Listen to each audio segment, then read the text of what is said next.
జై శ్రీరామ్. శ్రీమాత్రే నమః. శ్రీ గురుభ్యో నమః.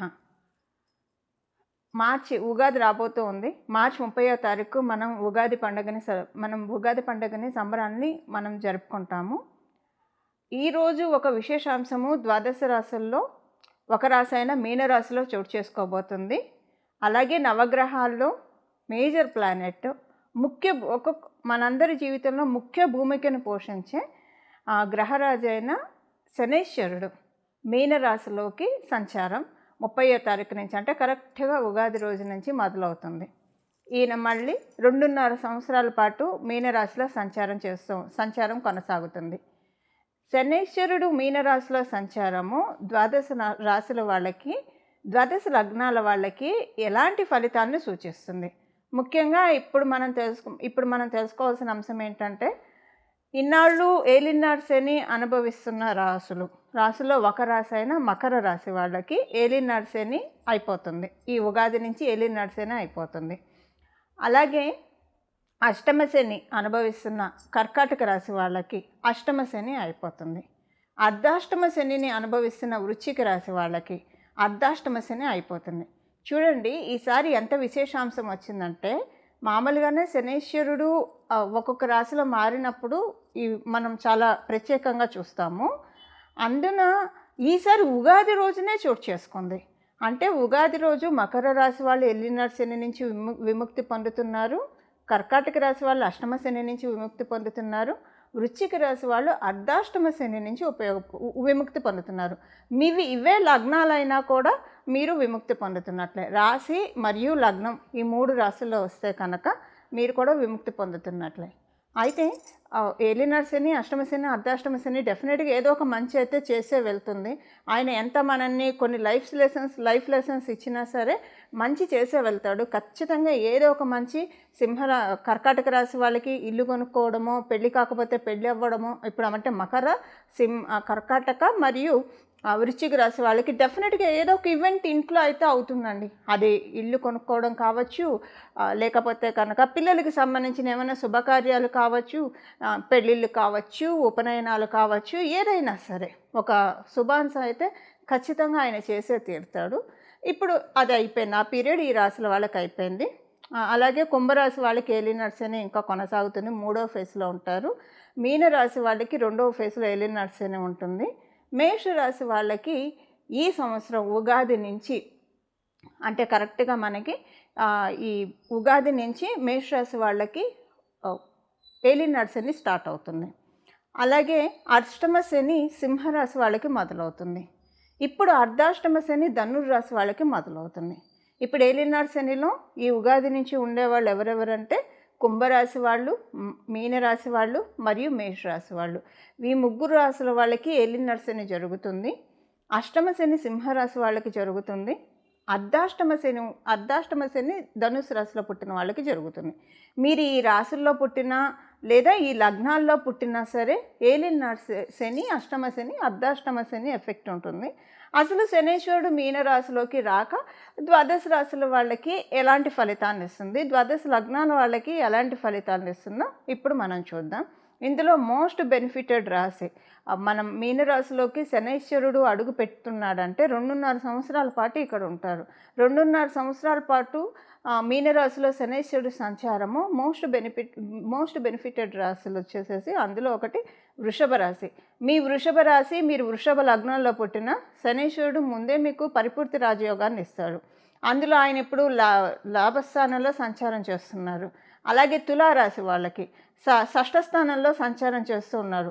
మీ వృషభ తులారాశుల వాళ్ళకి శనైశ్వరుడు రాజయోగాన్ని ఇస్తాడు. ఆయన ఇప్పుడు చాలా కంఫర్టబుల్ ప్లేసులో ఉన్నారు. అంటే 3, 6, 11 ఉపచయ స్థానాల్లో ఎప్పుడైనా శనైశ్వరుడు కావచ్చు, రాహు భగవానుడు కావచ్చు, కేతువు కావచ్చు, ఇలాగ కొన్ని ప్లానెట్స్ చాలా బాగా వండర్ఫుల్గా వర్కింగ్ ఉంటుంది. అంటే మంచి రిజల్ట్స్ ఇస్తారు. విడివిడి స్థానాల్లో ఉంటే వీళ్ళు కొన్ని స్థానాల్లో అనుకూలం కాదు అని అనుకుంటాం కదా, కానీ ఉపచయ స్థానాల్లో చాలా మంచి అనుకూలం. అలాగే మకర రాశి వాళ్ళకి మీ రాష్ట్రాధిపతి ఆయనే అవుతూ ఉన్నాడు. మీకు మీ రాశి నుంచి ఉపచయ స్థానంలో అంటే 3వ స్థానంలో ఆయన సంచారము. మనం ఓవరాల్గా చూస్తే వృషభ రాశి వాళ్ళకి, తులారాశి వాళ్ళకి, మకర రాశి వాళ్ళకి ఇది చాలా మంచి ఫేస్. మీనరాశిలో శనైశ్వరుడు ఉండడం అనేది చాలా మంచిది. అంటే మిమ్మల్ని పరిగెత్తిస్తాడు, ఫలితాలను కూడా ఇస్తాడు. ఇన్నాళ్ళు మీరు పరిగెత్తినా, ఎగిరి దంచినా, ఎగరకుండా దంచినా పెద్ద ఉపయోగం లేకుండా ఉన్నది అలా కాకుండా మీరు మీ వర్క్ చేయండి, నేను ఫలితాన్ని ఇస్తాను. ఎప్పుడు ఫలితాలు మనం ఏం చేయకుండా ఫలితాలను మటుకు శనీశ్వరుడు కూడా అలా కొన్నిసార్లు ఆయన ఇస్తాడు. మన జన్మజాతకంలో కొన్ని కాంబినేషన్స్ ఉంటాయి. మనకి స్మార్ట్ వర్క్తో మనీ వచ్చేది ఉంటుంది.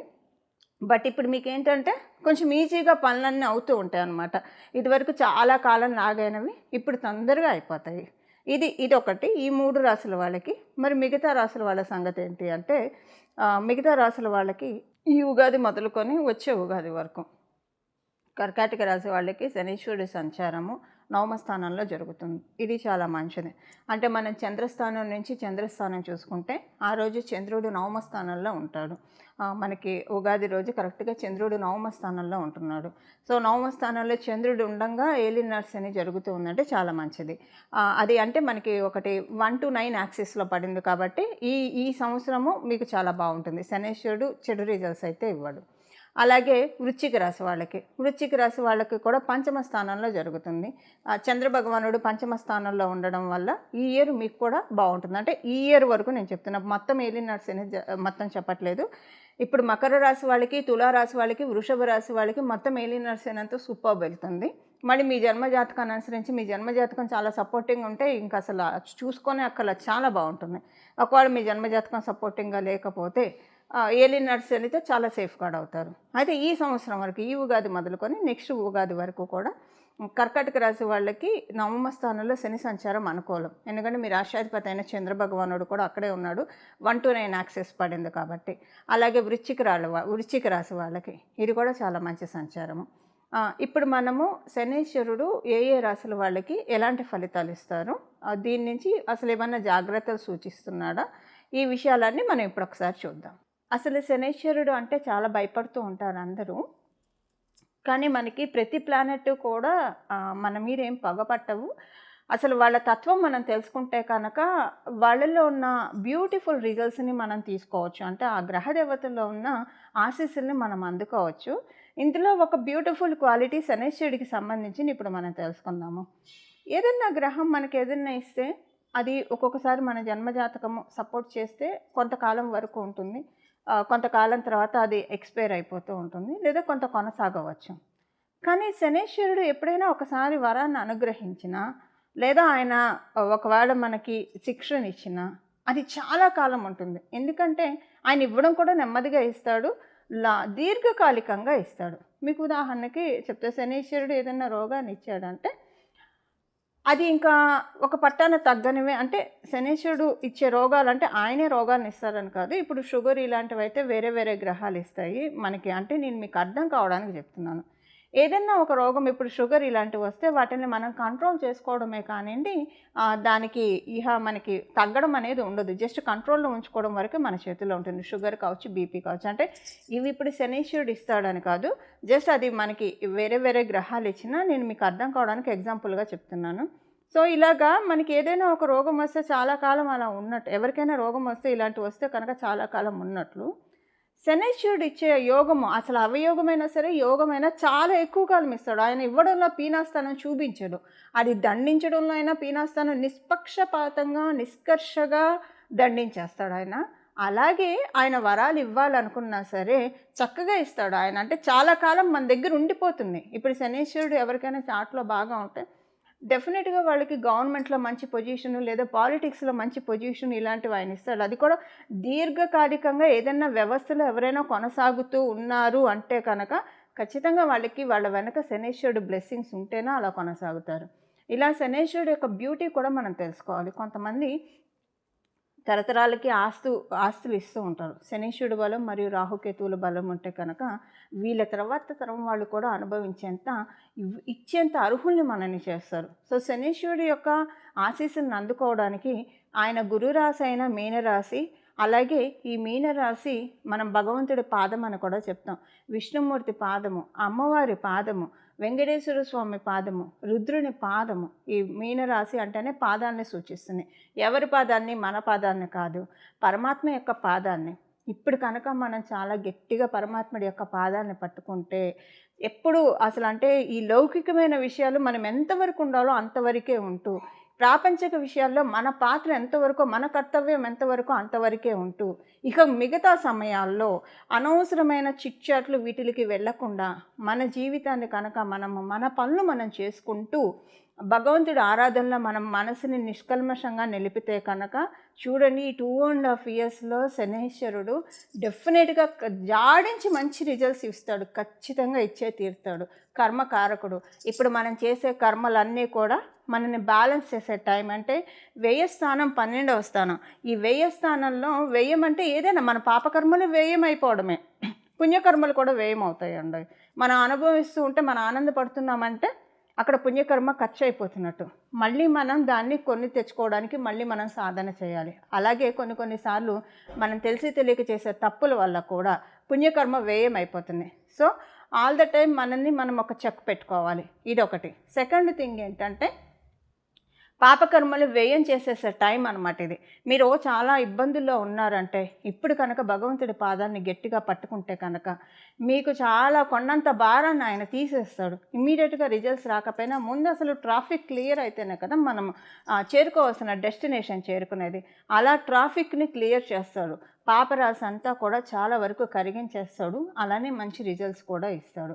వ్యయ స్థానాల్లో శనీశ్వరుడు కర్మకారకుడు కాబట్టి కర్మలన్నీ లెక్కించే దాత కాబట్టి ఇక్కడ మనం ఈ 2½ సంవత్సరాలు మనం ఎంత చక్కటి సత్కర్మలు చేస్తే అంతటి చక్కటి సత్ఫలితాలను ఆయన ఇస్తాడు. ఇది మనకి ప్లస్ అవుతుంది, ఆడెడ్ అడ్వాంటేజ్ అవుతుంది. సత్కర్మలను భగవంతుడిని ఆశ్రయించడము, ఎక్కువగా ప్రాపంచిక విషయాల్లో ఉండకుండా, అంటే ఎంతవరకు మన వృత్తి ఎంతవరకు అంతవరకే, ఏదైనా ఎంతవరకు అంతవరకు, ఒక కర్తవ్య నిర్వహణ వరకే మన బాధ్యతగా, ఇంకా అంతకు మించి మనం లౌకికంగా వెళ్లకుండా ఆధ్యాత్మికంగా భగవంతుడి పాదాలను పట్టుకుంటే కనుక ఖచ్చితంగా శనీశ్వరుడి యొక్క మీనరాశి ప్రభావము అందరికీ ఖచ్చితంగా మంచి ఫలితాలను ఇచ్చి తీరుతుంది. 12 రాశుల వాళ్ళకి, 12 లగ్నాల వాళ్ళకి, అలాగే 27 నక్షత్రాల వాళ్ళకి కూడా. కన్యారాశి. మీరు కన్యా రాశిలో పుట్టిన, కన్యా లగ్నంలో పుట్టిన ఒక మంచి ఫలితం ఏంటంటే ఈ మీనరాశిలో శనీశ్వరుడు సంచారం కంప్లీట్ అయ్యే లోపల మీరు ఒక పెద్ద ఇంటికి వెళ్తారు. అయితే వెళ్ళేది మీ జన్మజాతకంలో స్వగృహ యోగం ఉంటే డెఫినెట్గా మీరు అనుకున్న, అంటే మంచి ఇంట్లో స్వగృహ యోగాన్ని ఇస్తాడు. అది పెద్దదా చిన్నదా అనేది పక్కన పెట్టేస్తే డెఫినెట్గా స్వగృహ యోగాన్ని ఇస్తాడు. ఎందుకంటే స్వగృహ యోగం అనేది ఒక బ్లెస్సింగ్ కాబట్టి. ఇన్ కేసు మీ జన్మజాతకంలో స్వగృహ యోగం లేకపోతే, ప్రస్తుతం ఈ 2½ ఇయర్స్లో లేకపోతే కనుక అప్పుడు మంచి పెద్దిల్లు ఇస్తాడు ఆయన. డెఫినెట్గా ఒక మంచి పెద్దిల్లు ఇస్తాడు. అది కలిసి వచ్చే ఇల్లులాగా చేస్తాడు. ఇన్నాళ్ళు మీరు ఉన్న ఇళ్ళతో కంపేర్ చేస్తే ఇది డెఫినెట్గా పెద్దిల్లు అవుతుంది, మీకు నచ్చుతుంది, దానివల్ల కలిసి వస్తుంది. అయితే స్వగృహ యోగం ఇస్తే కనుక అది కలిసి వస్తుందా లేదా అదంతా కాదు, మీకు స్వగృహ యోగం ఇస్తాడు. కలిసి వస్తుందా లేదా అనేది ఆ ఇంటి వాస్తుని బట్టి ఆధారపడి ఉంటుంది, అలాగే మీ జన్మజాతకం బట్టి ఆధారపడి ఉంటుంది. అదే ఒకవేళ స్వగృహ యోగం లేకపోతే అద్దిల్లే ఇస్తున్నాడు కాబట్టి మరి ఆయన ఇంకేదో ఒక బఫర్ బోనస్ పాయింట్ ఇవ్వాలి కాబట్టి డెఫినెట్గా మీకు మంచి కలిసి వచ్చే ఇల్లే దొరుకుతుంది. వాస్తు లక్ష్మీ కళ శోభిల్లే ఇల్లే దొరుకుతుంది. మేబీ 2½ ఇయర్స్ అయిన తర్వాత మీ జన్మజాతకంలో ఎప్పుడైతే స్వగృహయోగం ఉంటుందో అప్పుడు మంచి ఇంట్లోకి, మీ సొంత ఇంట్లోకి వెళ్ళే అవకాశాన్ని మీకు ఆయన కలిగిస్తాడు. బట్ ఏదైనా కూడా ఇంటికి సంబంధించి ఒక మంచి అయితే శనీశ్వరుడు చేయబోతూ ఉన్నాడు మీకు. ఈ 2½ సంవత్సరాల్లో ఎనీ పాయింట్ ఆఫ్ టైం మీరు చూస్తారు. ఎప్పుడు చూస్తారు అనేది మీ జన్మజాతకాన్ని అనుసరించి ఆధారపడి ఉంటుంది. ఇది ఒక పాయింట్. సెకండ్ థింగ్, మీకు మీ తండ్రి గారితో కావచ్చు, తండ్రి సమానమైన వారితోటి భేదాభిప్రాయాలు వస్తాయి.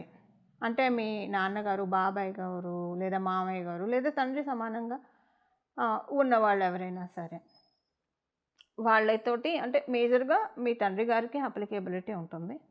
లేకపోతే కనుక మీ బాబాయ్ గారు, పెద్ద నాన్నగారు, మీ మామయ్య గారు, వీళ్ళతోటి కొంచెం భేదాభిప్రాయాలు మీకు వస్తాయి. అదొకటి. అండ్ సెకండ్ థింగ్ ఏంటంటే మీకు కొన్ని రిసోర్సెస్ జనరేట్ అవుతాయి. ఆదాయ మార్గాలు కొన్ని పెరుగుతాయి మీకు. ఇప్పుడు ఆదాయ మార్గాలు ఎలా పెరుగుతాయి అసలు? ఇప్పుడు మనం తెలుసుకున్నట్లు ఆదాయ మార్గాలు పెరుగుతాయి అంటే మీరు చేసే ఫీల్డ్లోనే మీరు ఇంకొకటి చూస్తారనమాట. ఇదే అందులోనే ఇంకొక సైడ్ వేస్లో అమౌంట్ జనరేట్ చేసుకుంటారు. అంటే మీకు జస్ట్ ఊరికే అర్థం అవడానికే చెప్తున్నాను. ఒక లెక్చరర్ కావచ్చు, ఒక టీచర్ కావచ్చు, ఒక ప్రొఫెసర్ కావచ్చు. వాళ్ళు ఒక యూనివర్సిటీలో చెప్తారు, లేదా కాలేజీలో చెప్తారు, స్కూల్లో చెప్తారు. సైమల్టేనియస్‌గా వాళ్ళకి ట్యూషన్స్ ద్వారా కూడా వస్తుంది. అంటే జస్ట్ అర్థం కావడానికి ఎగ్జాంపుల్ చెప్తున్నా. అలాగే ఇంకా సైమల్టేనియస్‌గా వాళ్ళకి ఏదన్నా ఒక బుక్స్ రాస్తే రాయల్టీ ఇన్‌కమ్ వస్తుంది. ఇలాగంటే మన ఇన్‌కమ్ పెంచుకోవడానికి ఇంకొక సోర్స్ మీకు కలిగిస్తూ ఉన్నాడు శనీశ్వరుడు ఇప్పుడు. డెఫినెట్‌గా అంటే మీరున్న ఫీల్డ్‌కి సంబంధించిందే అవుతుంది. అది మీకు సంతోషం అనిపిస్తుంది. అంటే మీరున్న ఫీల్డ్‌లో ఇహో ఈ దారి కూడా ఉంది కదా! నేనేంటి ఇన్నాళ్ళు చూడలేదు, ఇదెందుకు నేను కనిపెట్టలేదు, అంటే ఇంత నిద్రమోహంలాగా ఉన్నానేంటి, లేదంటే అంత అంటే అంత ప్రెజెన్స్ ఆఫ్ మైండ్‌లో నేను లేనా అని మిమ్మల్ని మీరు తిట్టుకునే విధంగా డెఫినెట్‌గా, అంటే తిట్టుకోవడం అంటే ఒక్కొక్కసారి మనల్ని మనం కరెక్ట్ చేసుకుంటూ ఉంటాం. అంటే బానే ఆనందంగానే తిట్టుకుంటారు. ఏదో గిల్ట్‌తో తిట్టుకోరు. ఆనందంగానే తిట్టుకుంటారు. సో, ఇప్పుడు పోన్లే ఎప్పుడైనా ఈ ఐడియా వచ్చిందని. ఆ! అలా డెఫినెట్‌గా మీరు చేస్తున్న ఫీల్డ్‌కి ఆల్రెడీ ఈ మార్పు మొదలై ఉండాలి. కన్యా రాశి, కన్యా లగ్నాల్లో పుట్టిన వాళ్ళకి. అంటే ఎప్పుడైనా సరే ఈ మేజర్ ప్లానెట్స్ కాబట్టి గడిచిన 6 మంత్స్ నుంచే, అంటే మనకి 2020 అందులో ఇప్పుడు కన్యా రాశి వాళ్ళకి ఈ పాయింట్ ఎస్పెషల్లీ అప్లికేబుల్ అవుతుంది. 2024 ఆగస్టు నుంచే మీకు మార్పులు చూసి ఉండవచ్చు. డెఫినెట్‌గా ఏదో ఒక మార్పు. అది మీకు డెఫినెట్‌గా ఒకవేళ అది మార్పు స్టార్ట్ అయ్యి ఉంటే మంచి ఫలితాలను ఇస్తుంది. కొంచెం టెన్షన్స్‌ను కూడా ఇస్తుందది. బట్ ఏంటంటే ఇంకా ఆయన కదా ఇచ్చింది. ఆయన మీన రాశిలోకి రావడానికి ముందే ఇచ్చేసాడు కాబట్టి బావుంటుంది. మళ్ళీ ఒకటి సందిగ్ధ వాతావరణంలో పెడతాడు. కానీ ఆయన ఎప్పుడైతే మీన రాశిలో అడుగు పెడతాడో, యెస్ నేను తీసుకున్న డెసిషన్ రైట్, ఇదే బావుంది అని మిమ్మల్ని మీరు మెచ్చుకునే విధంగా ఆయన తీసుకెళ్తాడు. ఒకవేళ ఆ మార్పు మీ జన్మజాతకం సహకారంగా లేకపోతే చూడలేదే అనుకోండి, ఇప్పుడు చూస్తారు. ఆయన ఉగాది నుంచి ఎప్పుడైతే వస్తాడో ఎనీ పాయింట్ ఆఫ్ టైం మీ జన్మజాతక బలాన్ని అనుసరించి ఆయన చూపిస్తాడు. కాకపోతే ఇప్పుడు ఆయన చూపించిన సెకండ్ వే, సైడ్ వే ఇన్‌కమ్ ఏదైతే ఉందో అదే మీ లైఫ్ సెటిల్మెంట్‌కి ఫ్యాక్టర్ అవుతుందన్న విషయాన్ని మర్చిపోకండి. అంటే ఈ మెయిన్ వేస్ అలానే ఉంటుంది, సైడ్ వేస్ అలానే ఉంటుంది. సో, 4, 5 రకాలుగా 4, 5 రకాలుగా ఇన్‌కమ్‌ని తీసుకునే విధంగా కన్యా రాశి, కన్యా లగ్నంలో పుట్టిన వాళ్ళకి శనైశ్వరుడు బ్లెస్సింగ్ అందజేస్తూ ఉన్నాడు. ఇదొకటి. అండ్ సెకండ్ థింగ్ ఏంటంటే, మీకు ఇంట్లో కొంత మానసిక ప్రశాంతత ఉండదు. ఇంట్లోని వాళ్ళతోటి కొంత మీరు అంటే మనస్పర్ధలు కొంచెం ఉంటాయి. బట్ అవి ఎక్కువగా మిమ్మల్ని బాధించవనుకోండి. మీకంత టైం కూడా ఉండదు అవన్నీ పట్టించుకునే టైం కూడా. ఎందుకంటే కెరియర్‌లో మీరు బిజీగా అవుతారు. సో, మేబీ ఒక్కొక్కసారి మీ జన్మజాతకం బాగుందనుకోండి. ఇది 2 రకాలుగా ఉంటుంది.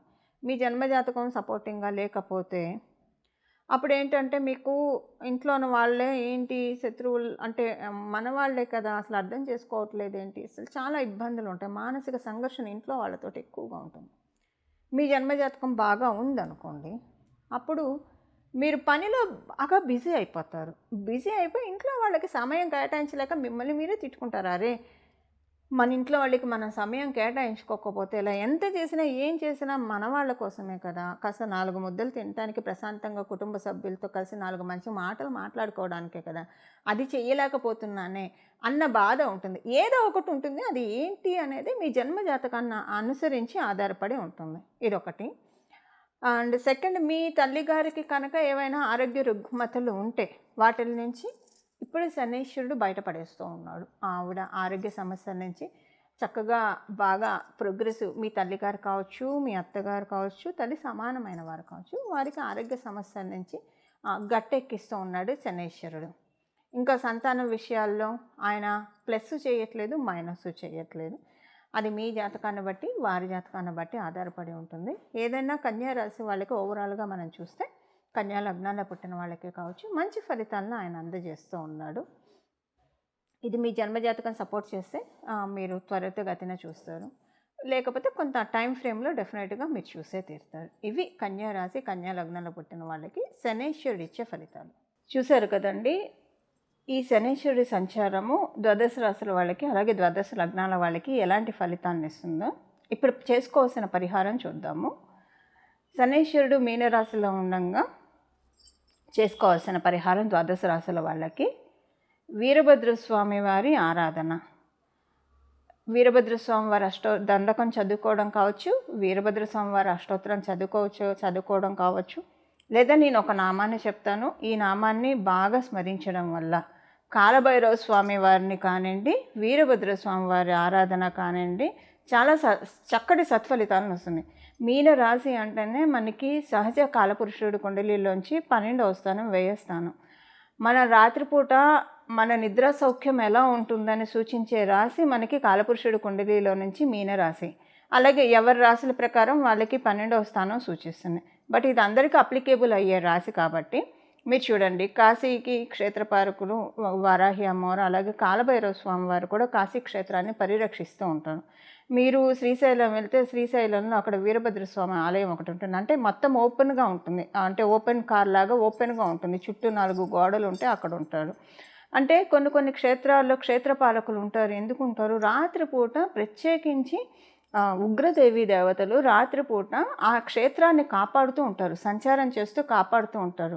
శనీశ్వరుడు మీనరాశిలోకి వెళ్ళడం అంటే, మీనరాశి అంటేనే మనకి సహజ కాలపురుషుడు కుండలిలో నుంచి రాత్రిని సూచిస్తుంది, నిద్రాస్థానాన్ని కూడా సూచిస్తుంది. కాబట్టి అంటే ఇంకా చాలా ఉంటాయి, వన్ ఆఫ్ ద ఇది అది. సో ఈ సమయంలో కనుక మనము వీరభద్ర స్వామి వారిని కానీ లేదా కాలభైరవ స్వామి వారి ఆరాధన కానీ చేయడము, అలాగే కుక్కలకి వీలైతే ఆహారం పెడుతూ ఉండడము, ఇవి చేయడం వల్ల చాలా చక్కటి ఫలితాలు వస్తాయి. ఏలినాటి శని కావచ్చు, అష్టమ శని కావచ్చు, అర్ధాష్టమ శని కావచ్చు. శనీశ్వరుడు ఎవరిలో అయినా చూసేది ప్యూరిటీని మాత్రమే.